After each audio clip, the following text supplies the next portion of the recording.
Broadway's My Beat, from Times Square to Columbus Circle, the gaudiest, the most violent, the lonesomest mile in the world.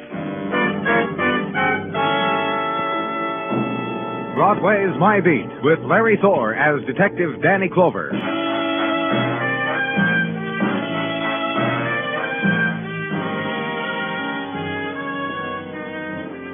The nighttime of early spring hugs close to Broadway, whispers. There in the shadow pools, the promises, the dreams you've dreamed, shut off from the rest of the world with speckled light. And there, beyond the floating laughter, all the silence you've searched for and the longed-for sigh. And there, walking the easy wall of night breeze, the girl of silk and warming cheek. The girl, the promise, and the light. Here on Broadway. And it never lets you go.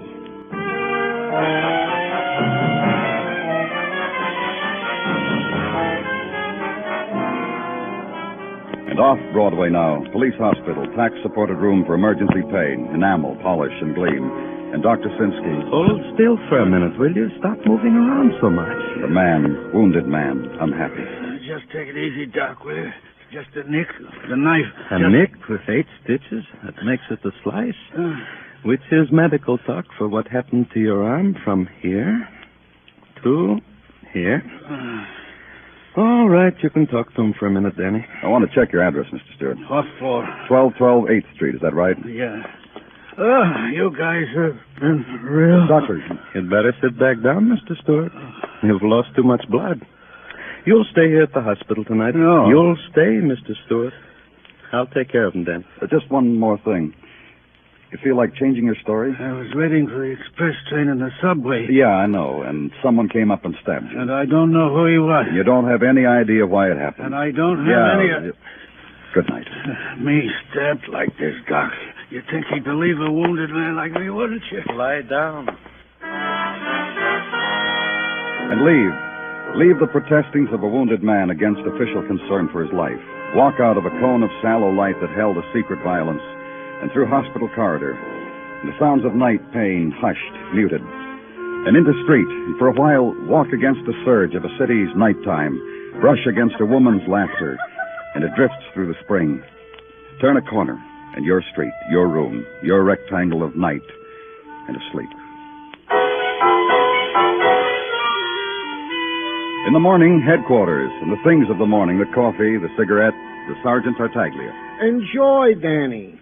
Sip the coffee, inhale the cigarette. Take time.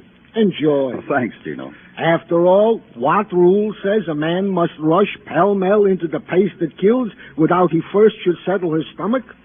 As my great-aunt, that's my great-aunt Tia Severini of Patterson, once put it, and nicely, I think, in her native tongue. You have something for me, Gino? Very well, if you insist. A report on that chap of the knifing in the subway last night, that Mr. John Stewart. What about him? A malcontent, an ungrateful. And there are such folks. What are you talking about? To make a display of himself during the night to his fellow patients in emergency hospital. To scream, to moan, to throw accessories in the face of the night intern. Till finally the young doctor can take it no more, gives Mr. Stewart his release. Let him go? Pain reliever pills and gauze Mr. Stewart said he could buy in any drugstore. A crime he did not commit, so he left. And as for the bed... as for his bed...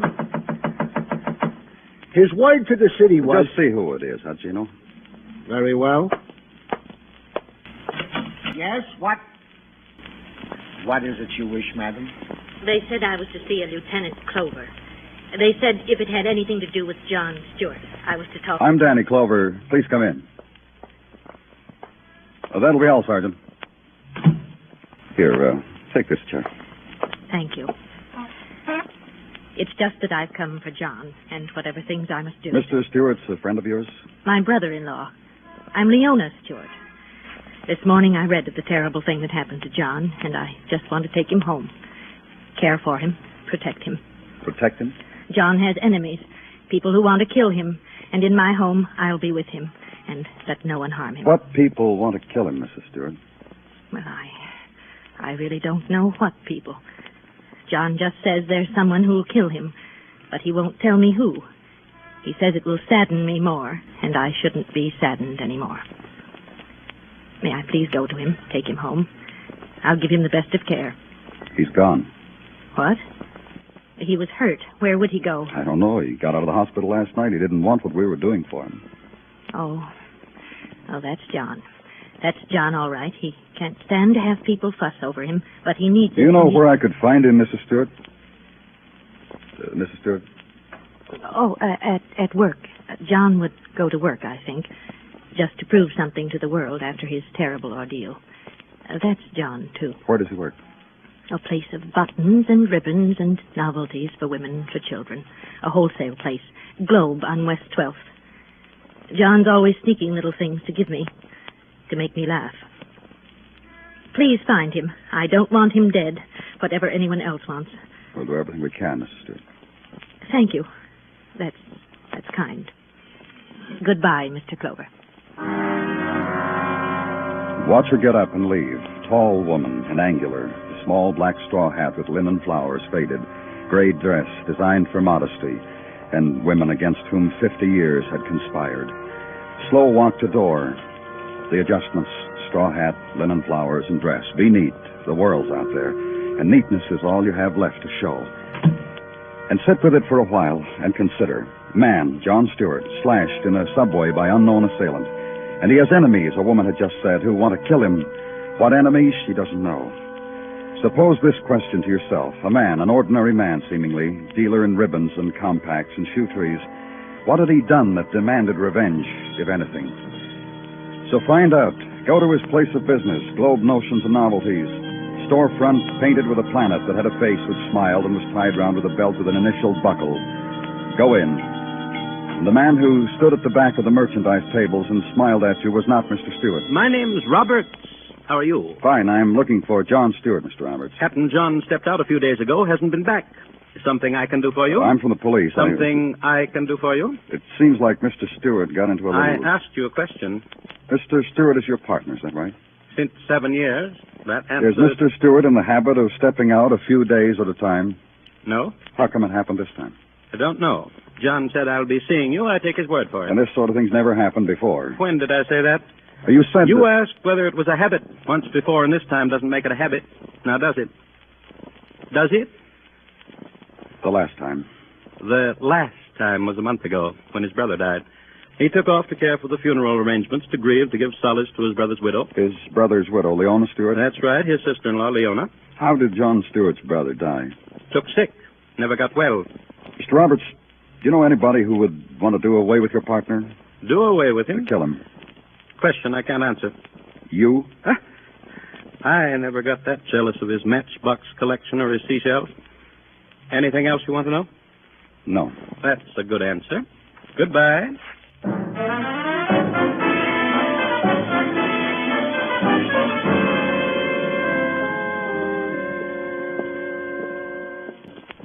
Wait till I give you a look-see at Johnny Stewart's room. It'll open a whole new horizon for you. A way of life. You know him well, Mr. Anderson? I counter with a question of my own. I read you were with him last night. That's right. I read his arm was sliced open from knuckle to elbow. I read also he clenched his teeth down on the whole You thing. said you had a question, Mr. Anderson. How well you got to know Johnny Stewart last night is how well I got to know him in 10 years of relieving him of his room rent. Gaze. Gaze yourself upon the rented room of John Stewart, dealer in notions and souvenirs.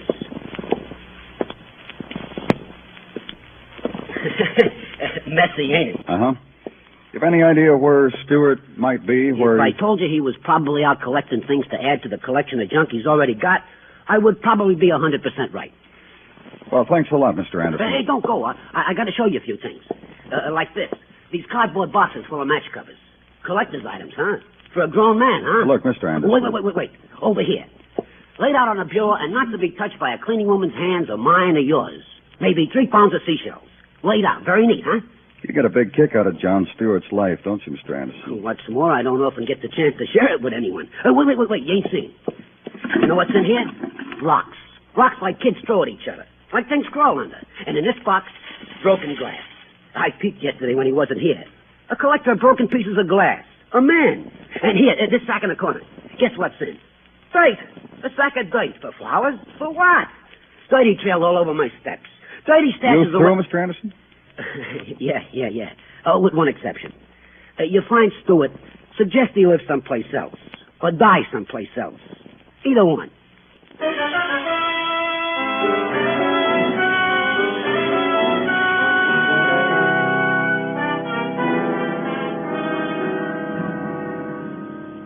That John Stewart is as yet not to be found. All right, Gino, what else? Talking to of Mr. Stewart's neighbors revealed he is a man who is a hat tipper and greeter. More than that, nothing. Talks hardly to anyone. However, he has been seen doing a very peculiar thing. No. He has been seen stopping in stride to pick up from the sidewalk cigar bands. It is my surmise Danny, found your man, Danny. John Stewart? Yippo.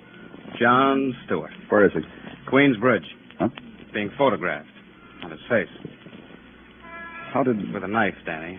Murdered. Stabbed to death.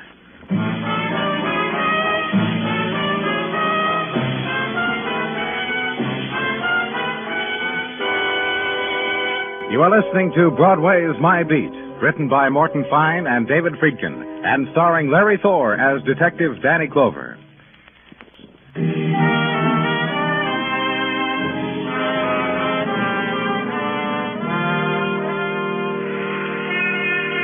In the soft night of March, Broadway's heart beats fast, and the walk is slow. Dream walk, languid, rhythm to the even pulsings of light, to the cadence of muted trumpet drifting out of loudspeakers, out of upstairs halls where dancing is to be had. And the face of the crowd is veiled with memory of other spring night times, when also the sheen of neon floated through a girl's hair, when also laughter spilled swiftly out of doorways, and shadows were scented with fleeting perfumes. So follow close on the heels of night. Maybe this one, this time, this year, maybe it won't get away from you. In a room of a house, suburban home in Queens, a window open to the warmth of March night and a woman looking out at it, reacting to it. Mrs. Stewart. I'm sorry. I remembered something. Something very long ago when I was a girl. Something I thought I'd never remember. You were saying something to me, Mr. Clover, and I'm sorry. About John Stewart, about your brother-in-law. He's dead. The things you told me about him in my office yesterday. I know. Vague, useless, unimportant things. The way my life is. The way my house is. Everything now. You said he knew someone wanted to kill him. And I said I didn't know who, because he never told me. On the Queensboro Bridge. He must have been coming here. To me. You saw him often? He came here often? After my husband's death, almost every day. To putter in the garden, to do little fixing jobs about the house, the screens for summer, paint for summer. Try to end my grief by summer. For my husband's death. Kenneth's death. His own brother's death. Mrs. Stewart. No one cared about my husband's dying, Mr. Clover. Or how I felt about it. Except my brother. My husband was a drunkard. Lived and died a drunkard. Oh. A neighbor found him in a gutter and didn't help him home. Just came to my door and told me about it and went away. When I got there, Kenneth had been lying there in coldness and wetness and drunkenness. I don't know how long. I brought him home, and I called our doctor, and he couldn't save him. But he performed an act of penance. What do you mean? He came to the funeral. He was the only outsider there. Then he was a close friend? I suppose so. Kenneth and I had known him almost all our married life. Dr. Sherwood, Henry Sherwood. He has an office on Ruxton Avenue. Mm-hmm. He signed Kenneth's death certificate. He came to the funeral. I suppose you call him a close friend. Except for John Stewart? Except for John, who is dead. Who was taken from me, as my husband was. As everything in my life has been. It was through this window, and I remembered something a little while ago. What was it? What was it? woman, and a day's dying, with sorrow and infinite tears that washed backward with a bitter chemistry. Woman who forgot how to cry so that other people could see, whose stricken eyes didn't match the rest of her face. Leave her.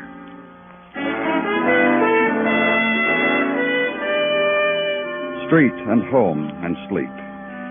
Sleep and the alarm clock. The punctual awakening, the jolt. Roll over and see how the day is. Gray. So dress and go out to live with a gray day. Phone headquarters and leave word you weren't coming in right away because you had a stop to make. Friend of the family and doctor, healer, and signer of death certificates. Go there. The cardboard sign in the door window tells you the doctor is in to enter and be seated. Through the doorway and the vestibule and into a waiting room of old oak chairs and a table of flimsy wood and woven straw, which held magazines catering to handymen about the home, druggists, and those who missed the April 1937 report on the Denver Medical Conclave.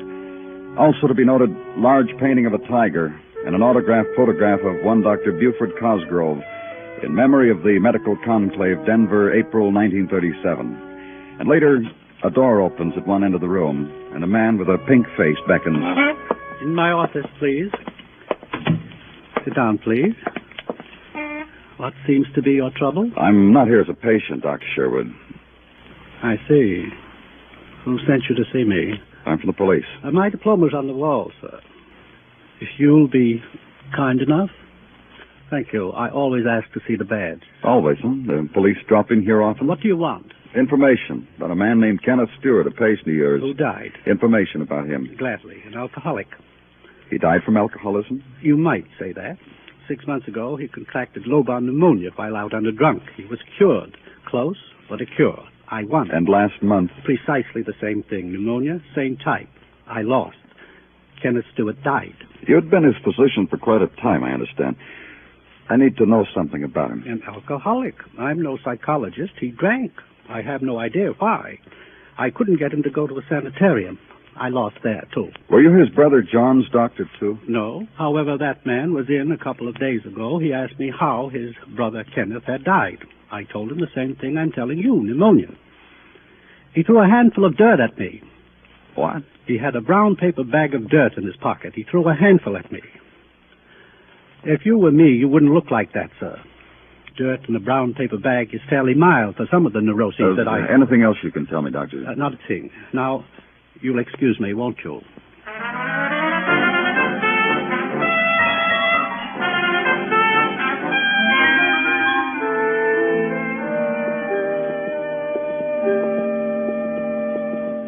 A regular little runway we're beating at Johnny Stewart's door, huh?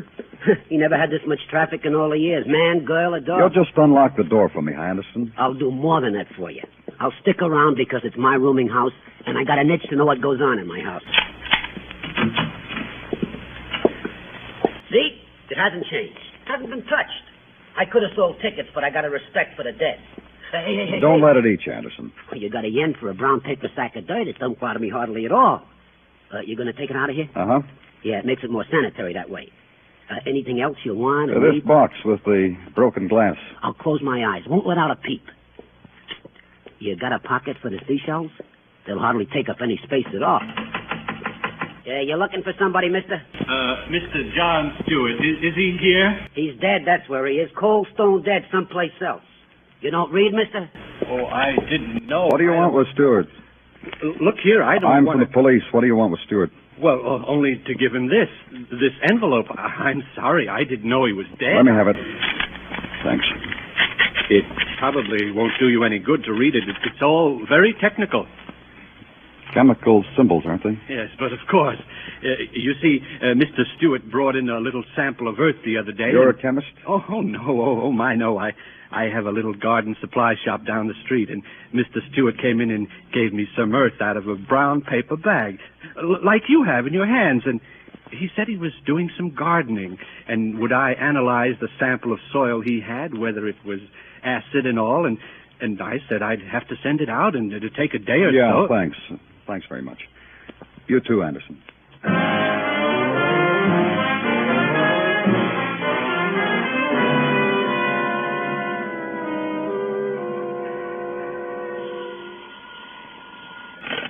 Danny Clover speaking. Dennison, Danny.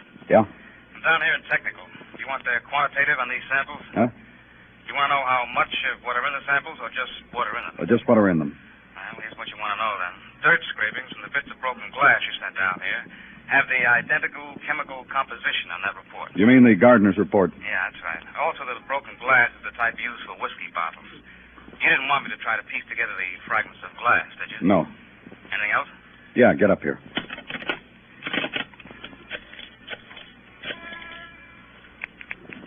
Dr. Sinsky speaking. Danny Clover, Doctor.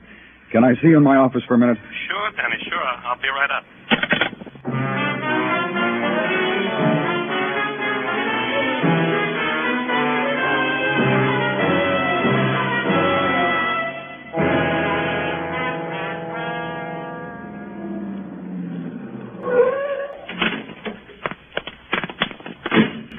I still say it's tough to believe, Danny, that's all. Dr. Sinsky just told it to you, Dennison, and Dr. Sinsky just showed it to you in books. That's why he keeps those books in his office, to prove things to skeptics like you. Okay.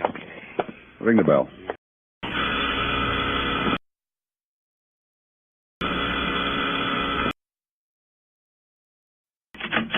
Yes, what? Oh. Hello, Mr. Clover. Hello, Mr. Stewart. This is Detective Dennison. How are you? How do you do? Please come in. Thank you. Well, what can I do for you, gentlemen? We have to talk with you some more. Well, I don't see why. We'll tell you why, Mrs. Stewart. Police officers just don't knock on doors without reasons. What is your reason, Mr. Clover? It's about the death of your husband. Well, that's strange. And about the death of your brother-in-law. How strange is that, Mrs. Stewart? Mr. Clover, Yes? forgive me. Suddenly I'm tired. Suddenly I want... Oh, sure. Sit down, Mrs. Stewart.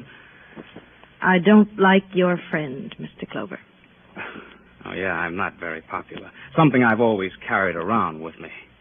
Please tell me what it is you want. Your husband was a drunk, wasn't he? I told you that myself. How come he was a drunk, Mrs. Stewart? He had a taste for whiskey, that's all I know. But there's always other reasons. Didn't you get along, or what? I told you before, Mr. Clover. I'm tired. And I told you before I didn't like your friend. For the next few minutes, Mrs. Stewart, you're going to have to bear with it. What about you, Mrs. Stewart? What do you mean? What kind of life you've led, your husband? What kind of life do you think it's been? Rough, huh?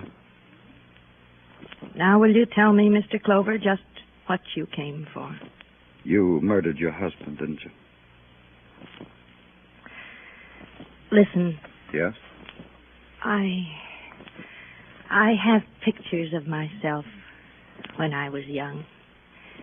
Would you like to see them? They're upstairs. We've seen pretty girls, Mrs. Stewart, and you must have been pretty. I was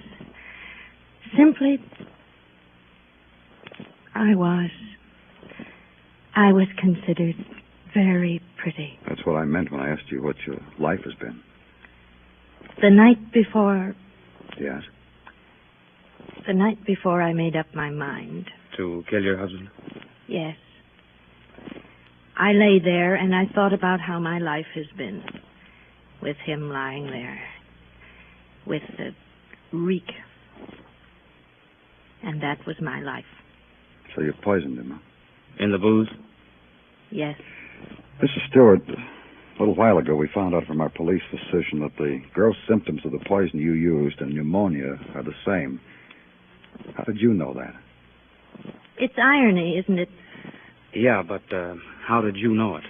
The first time my husband got sick, 6 months ago, I've got a book. A home medical book. The symptoms, I saw them. They were almost the same. And last month when he was pulled out of a wet gutter drunk, you fed him the poison, killed him. And your doctor thought it was the same thing. Yes. And you killed your brother-in-law because he suspected what had happened. I should have known better than to bury that bottle in the garden. My brother-in-law always liked to putter around there. He found that broken bottle and dug up the dirt around it, huh? I know.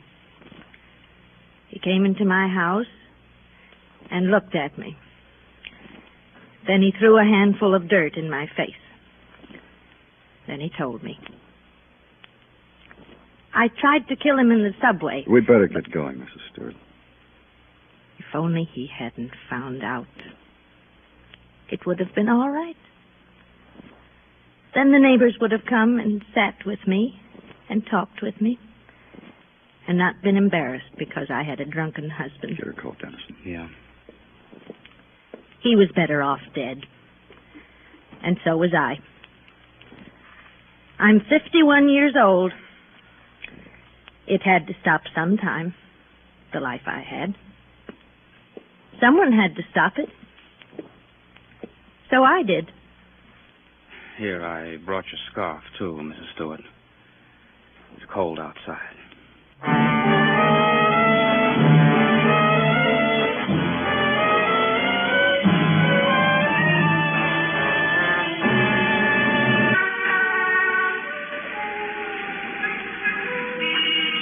There's the special moon over Broadway tonight. It dips low and mixes with the laughter. It curves across the street and softens the shadows. And people look at it, point at it, wink at it, then run away from it into whatever darkness they've planned for the night. It's Broadway. The gaudiest, the most violent, the lonesomest mile in the world. Broadway, my beat.